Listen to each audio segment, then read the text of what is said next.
প্রিয় চাকরি প্রত্যাশী বন্ধুগণ, আমরা এখন দেখব বাংলাদেশ সরকারি কর্ম কমিশনের সহকারী পরিচালক পদের প্রিলিমিনারি গণিত প্রশ্নের সমাধান। আমাদের প্রথম প্রশ্নটি শুরু হবে। আমি এখানে একটু সিরিয়াল আমার মতো করে দিচ্ছি। আমাদের প্রথম প্রশ্ন হচ্ছে, একটি সমবাহু ত্রিভুজের একটি বাহুর দৈর্ঘ্য 18 মিটার হলে ত্রিভুজটির ক্ষেত্রফল কত? তো ফার্স্ট অফ অল আমাদের হচ্ছে জানতে হবে সমবাহু ত্রিভুজ কি। সমবাহু ত্রিভুজ মানে হচ্ছে যে ত্রিভুজের তিনটি বাহু সমান এবং যার প্রত্যেকটা কোণই হচ্ছে 60 ডিগ্রি করে।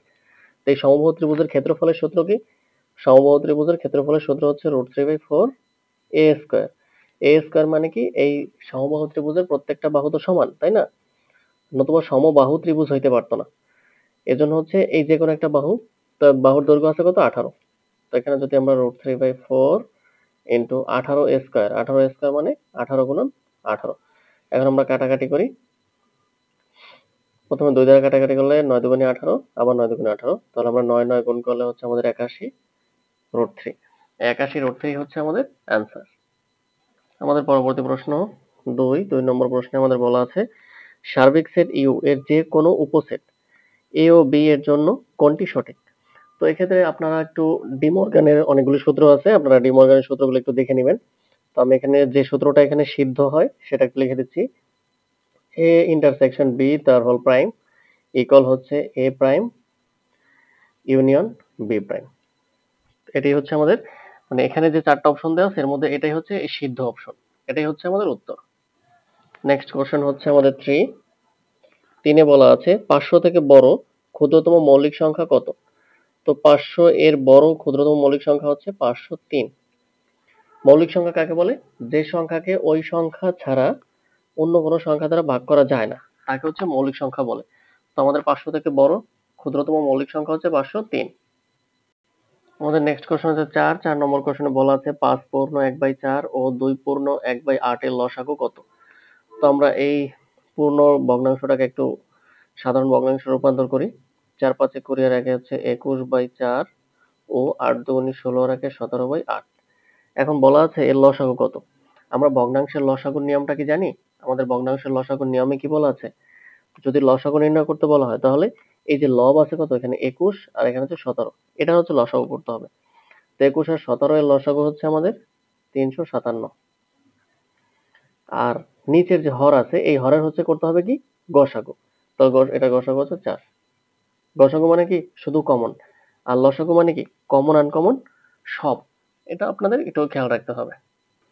পরবর্তী প্রশ্ন হচ্ছে 5 এ বলা আছে 1 - x² + 2xy - y² এর উৎপাদক নির্ণয় করতে আমাদের বলা হয়েছে।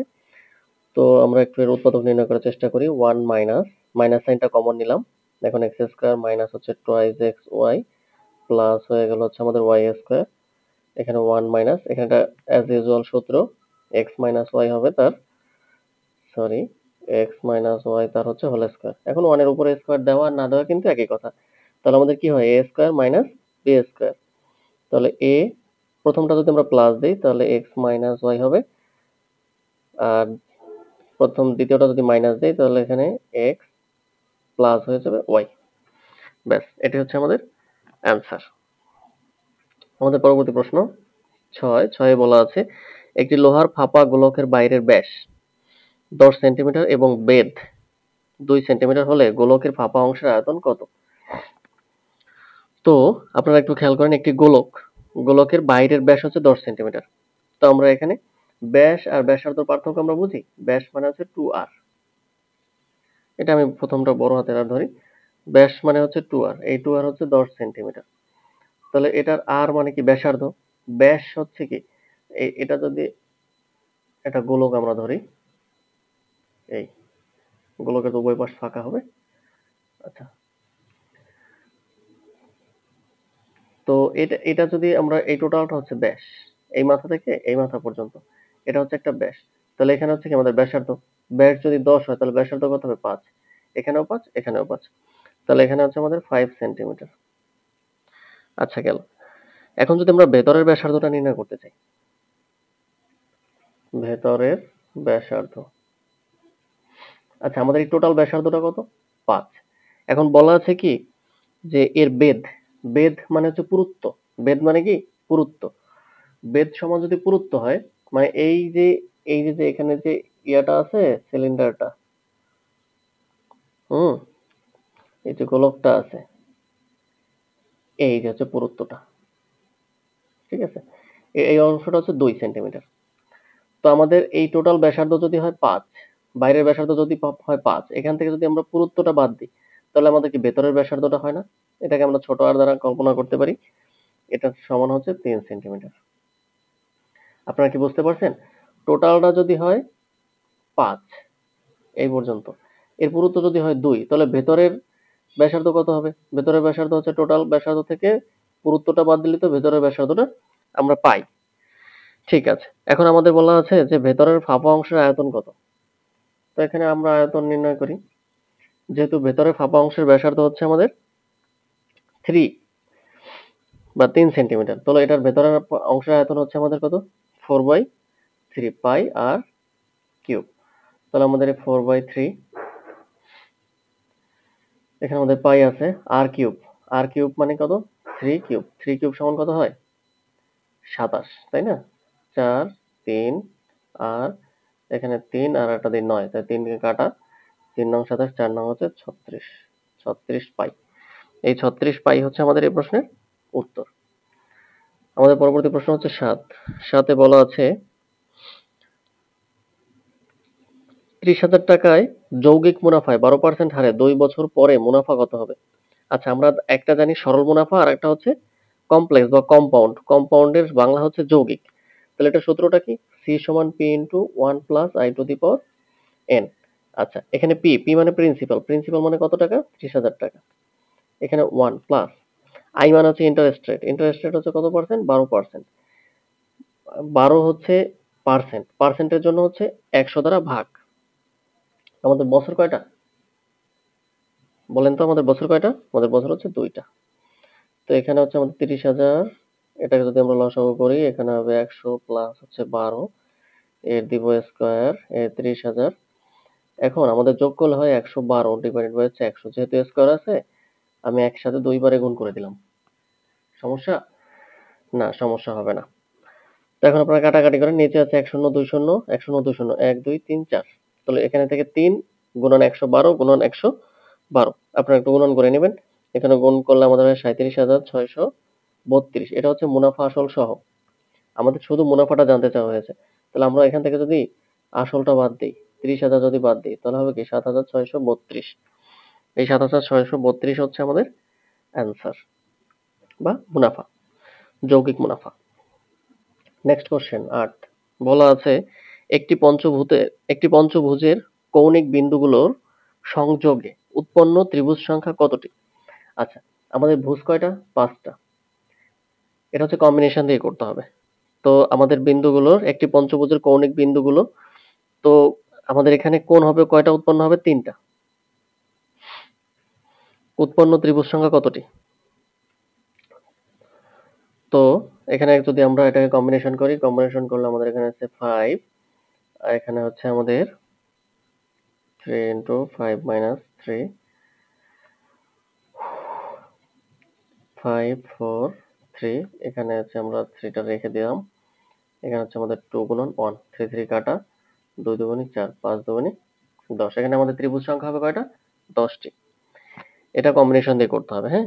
একটি পঞ্চভুজের কৌণিক বিন্দুগুলোর সংযোগ উৎপন্ন ত্রিভুজ সংখ্যা কতটি? তো আমাদের উৎপন্ন ত্রিভুজ সংখ্যা হবে 10টি। পরবর্তী প্রশ্ন হচ্ছে আমাদের 9 নম্বরে বলা আছে চাঁদে কোনো বস্তুর ওজন 30 কেজি হলে পৃথিবীতে কত? আমরা জানি পৃথিবীতে কোনো বস্তুর ওজন যা হয়, চাঁদে হয় সেটার 6/1 ভাগ। আর চাঁদে যদি 30 কেজি হয়, তাহলে পৃথিবীতে এটার 6 গুণ হবে।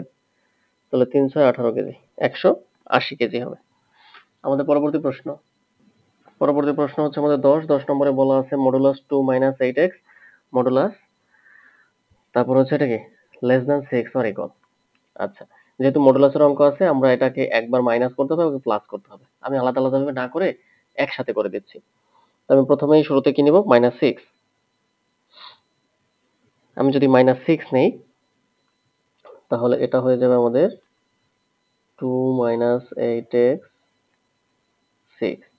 আচ্ছা, এখন হচ্ছে আমাদের এখানে x এর মানটা বের করতে হবে, মানে জাস্ট এখানে শুধু একটা x রাখতে হবে। x রাখতে হলে আমাদের কি করতে হয়? x যদি আমাদের এখানে রাখতে হয়, তাহলে আমাদের এখানে কি করতে পারি? এখানে 2 আছে না, তো আমাদের এখানে কি করতে হবে, এখানে একটা 2 মাইনাস করতে হবে। তো এখানে হচ্ছে এই প্লাস 2 কে আমাদের ওমিট দিতে হবে, বাদ দিতে হবে। তাহলে এখানে হচ্ছে আমাদের এটা 2 মাইনাস করতে হবে।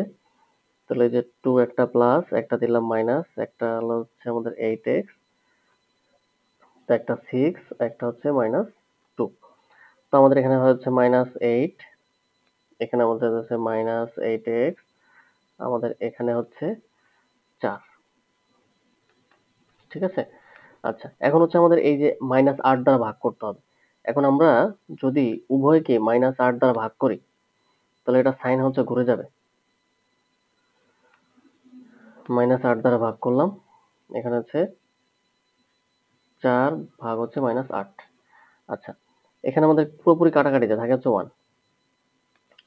1 গ্রেটার দেন অর ইকুয়াল হচ্ছে x, অর ইকুয়াল এখানে হচ্ছে আমাদের মাইনাস হাফ। এটাকে যদি আপনারা চান একটু ঘুরাই দিতে পারেন। ঘুরাই কিভাবে দিবেন, যে আমরা ঘুরে এই হাফটাকে শুরুতে লিখবো। হ্যাঁ, লেখেন মাইনাস হাফ গ্রেটার দেন হচ্ছে x, sorry less than x, আর লেস দেন হচ্ছে 1। এটি হচ্ছে আমাদের এই প্রশ্নের উত্তর। আমাদের পরবর্তী প্রশ্ন হচ্ছে 11। 11তে বলা আছে x তার পাওয়ার হচ্ছে x root over x equal হচ্ছে x রুট ওভার x তার পাওয়ার হচ্ছে x হলে x সমান কত। x এর মানটা আমাদের বের করতে বলা হয়েছে। তো আপনারা একটু খেয়াল করেন, আমি এটা এভাবে যেভাবে আছে সেভাবে রেখে দিব। আর এখানে x এর পাওয়ার কিছু নাই মানে 1 গুণন এখানে x এর পাওয়ার হচ্ছে মানে x এর রুট ওভার আছে, রুট ওভার মানে আমরা কি লিখতে পারি হাফ। তো এটাকে আমরা পাওয়ার x লিখে দিলাম। তো এখানে হচ্ছে x, x root over x equal, এখন এখানে আমাদের 1 প্লাস হচ্ছে হাফ, এর পাওয়ার হচ্ছে কত x, এখানে হচ্ছে x root over x equal x, এখানে লসাগু করলে হয় 3/2 ইনটু হচ্ছে x। ঠিক আছে, কোনো সমস্যা? আশা করি সমস্যা হবে না। তো এখানে আমাদের একটা x x কাটা যায়, একটা x আর এই x এর সাথে আমরা কাটাকাটি করতে পারি। তো আমাদের এখানে থাকবে x রুট ওভার x, এখানে থাকবে আমাদের x রুট ওভার 3/2। এখন নিচের x x আমরা বাদ দিতে পারি, বাদ দিলে আমাদের এখানে থাকবে রুট ওভার x ইকুয়াল হচ্ছে 3/2। এখন যদি এটাকে আমরা হোল স্কয়ার করি, তাহলে আমাদের x ফ্রি হয়ে গেল, x আর স্কয়ার আর রুটও কাটা গেল, তাহলে আমাদের এখানে থাকে 9/4। সুতরাং আমাদের x সমান হচ্ছে 9/4, এটাই হচ্ছে উত্তর। পরবর্তী প্রশ্ন 12। 12 নম্বর প্রশ্নের মধ্যে বলা আছে কোনটি মূলদ সংখ্যা। তো প্রথমে এ নম্বর অপশনে বলা আছে ই, এটা বলা আছে পাই, এটা বলা আছে 1/√3, আর এখানে আমাদের বলা আছে √3/108। আমাদের এইটা হচ্ছে একটা অমূলদ সংখ্যা। আমি একটু নির্ণয় করে আপনাদের দেখাচ্ছি। এখানে যদি √2 থাকে, এই 108 কে হচ্ছে আমরা ভাঙতে পারি। ভাঙতে পারি আমাদের 36 গুণন 3 গুণ করলে আমাদের 108 হয়। তো এখানে হচ্ছে আমাদের √3, এই 36 এর উপরে রুট ওভার আছে মানে হচ্ছে এটাকে আমরা 6 লিখতে পারি, আর এটাকে 3, তাহলে আমাদের 1/6। তো 1/6 হচ্ছে আমাদের একটি অমূলদ সংখ্যা, এটাই হচ্ছে উত্তর।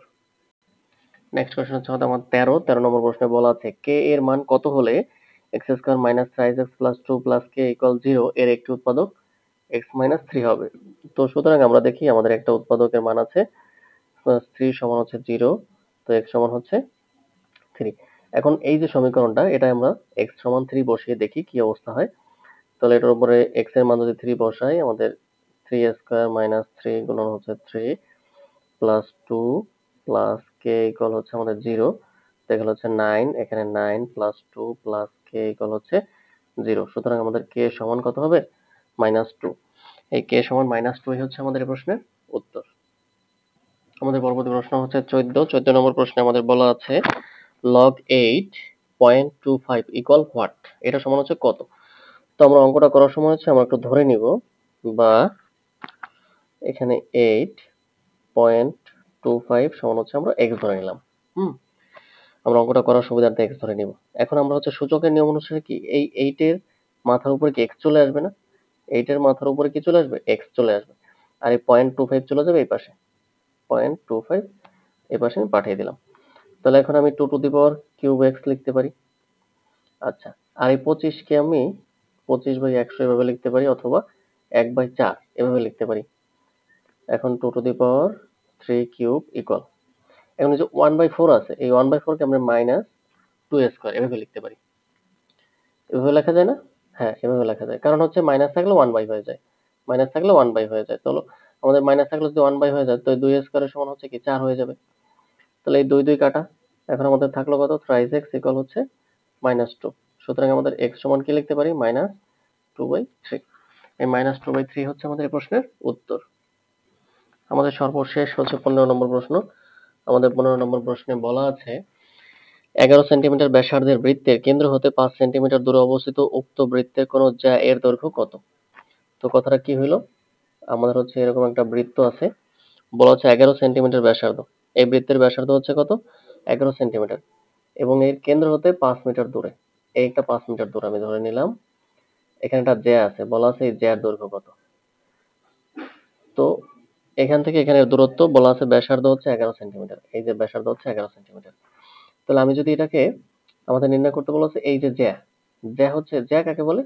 জ্যা হচ্ছে এই যে একটা বৃত্ত, এই বৃত্তের কেন্দ্রগামী ছাড়া অন্য যে কোনো জায়গা দিয়ে আপনি রেখা টানলে সেটা জ্যা হয়ে যাবে। মানে কেন্দ্রগামী ছাড়া যে কোনো জায়গা দিয়ে আপনি এপার ওপার রেখা টানলে সেটা কি হয়ে যাবে? জ্যা হয়ে যাবে। আর আপনি এই যে একটা বৃত্তের আপনি যে জায়গা থেকেই ব্যাসার্ধ টানেন না কেন এটা কিন্তু সমান হবে। ঠিক আছে? তো আমি এখান থেকে এখানে টানলেও সমান হবে, এখান থেকে এখানে টানলেও ব্যাসার্ধ 11ই হবে, এখান থেকে 11, এখান থেকে 11, সব দিকেই হচ্ছে 11। তো আমাদের বলা আছে এই জ্যাটা কত। তো এই জ্যাটা যদি আমি বের করতে চাই তাহলে প্রথমে আমার এই যে একটা আমরা পিথাগোরাস উপপাদ্যের সূত্রটা ব্যবহার করতে পারি, অতিভুজ স্কয়ার সমান ভূমি স্কয়ার প্লাস লম্ব স্কয়ার। তো এখানে হচ্ছে আমাদের আমি এইটার পুরোটার দৈর্ঘ্যটা বা এল ধরি। তো এল সমান আমি কি লিখতে পারি? √11 স্কয়ার মাইনাস হচ্ছে 5 স্কয়ার। এটাকে 2 দ্বারা গুণ করলেই তো হয়ে যায় নাকি? প্রথমে যদি আমি এতটুক বের করি, আচ্ছা আমি প্রথমে আপনাদের এতটুক বের করে দেখাই, শুধুমাত্র এতটুক বের করে দেখাবো যে এতটুক কত, কারণ এটাকে 2 দ্বারা গুণ করলেই এই পুরোটা বের হয়ে যাবে। তো এতটুকু আমাদের কত হবে? আমি এতটুকু সমান ধরি হচ্ছে x, এটা সমান ধরি হচ্ছে x। তাহলে কি হবে? x স্কয়ার মাইনাস হচ্ছে 11 স্কয়ার মাইনাস হচ্ছে 5 স্কয়ার। বোঝা গেল? আপনাদের কি বুঝতে সমস্যা হচ্ছে? না, আশা করি বুঝতে সমস্যার কথা না। তো 11 হচ্ছে 121 মাইনাস হচ্ছে 5 5 25, এটাকে বিয়োগ করলে আমাদের হচ্ছে 96। এটাকে আমাদের বিয়োগ করলে হয় কত? 96। এই যে রুট ওভারটা আছে এই রুট ওভারটাকে আমি এখন এখানে দিয়ে দিলাম। তো আমাদের x এখন ফ্রি হয়ে গেল, এই রুট ওভার দিয়ে দিলাম 96। তাহলে এই 96 আমাদের কত হয়? 16 গুণন হচ্ছে 6, 16 গুণন 6 এ হচ্ছে 96, তাহলে 4√6। তো এই অংশটা যদি এই যে এখান থেকে এতটুকু যদি 4√6 হয়, তাহলে এখানে কি সেম পরিমাণ দৈর্ঘ্য আছে, তো এটাকে 2 দ্বারা গুণ করি। 2 দ্বারা গুণ করলে হচ্ছে 8√6। এই 8√6ই হচ্ছে ওই জ্যায়ের দৈর্ঘ্য। ধন্যবাদ।